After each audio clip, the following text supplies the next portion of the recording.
Hi, I'm Matt, and welcome to Tech Tested.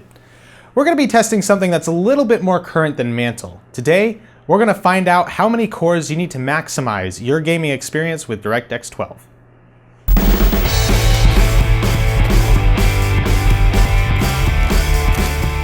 But first, you guys asked for it, and we delivered. How about that sound quality? We decided to invest in some quality sound equipment to improve our audio. But now onto the video.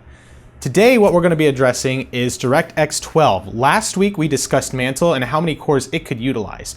Today, we want to discuss a much more current API. This is the latest one from Microsoft. We want to see not only how many cores can it use, but how many cores do you as a consumer need to properly take full advantage of the potential that DirectX 12 has to offer.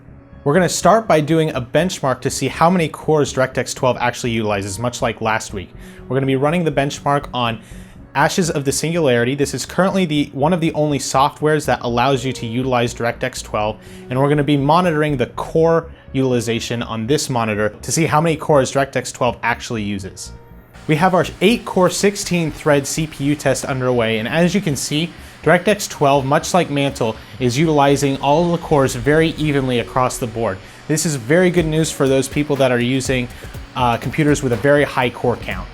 DirectX 12 is capable of utilizing a lot of cores just like Mantle was, but that doesn't really answer our question. Our question is, how many cores do you need to get the best gaming performance out of DirectX 12? And at what point do the diminishing returns kick in on your core count? Well, we ran the benchmarks and this is what we found. 8 cores with 8 threads is the optimal performance point on DirectX 12. We ran 8 cores 16 threads and we went from 67.5 frames per second to 69 frames per second, which is a very small return on your investment. When you go from 4 cores and 8 threads to 8 cores and 8 threads, you see around a 20% performance increase. And this is actually the same when you go from 4 cores and 4 threads to 4 cores with 8 threads. You still see a 20% performance increase. If you're getting a typical consumer level i7, you're gonna get about 80% of the performance you would hope to get from DirectX 12. But if you have the money, it may be worth bumping up to that higher core count to get the optimal amount of performance. When you look at these graphs, it becomes very clear that going from 4 cores and 8 threads to 8 cores and 8 threads, you see a significant return. But when you go above that margin of 8 cores with 8 threads, there's very little return on your investment. So where does that leave us? Well, at least on the Intel side, the only enthusiast-grade processor available with 8 cores is the 5960X, which is extremely expensive and requires DDR4 support. However, you may be able to step it down to a 5820K, which has 6 cores and 12 threads, and you will probably get a very nice utilization out of DirectX 12 in the future.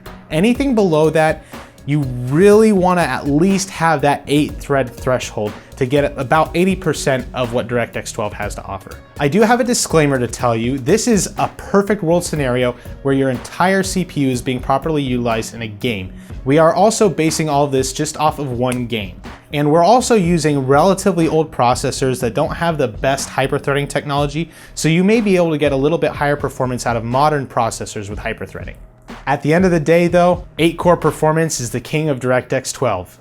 Thank you for watching. Don't forget to like and subscribe, follow us on Facebook and Twitter, and let us know in the comments if there's anything you'd like to see us do in the future.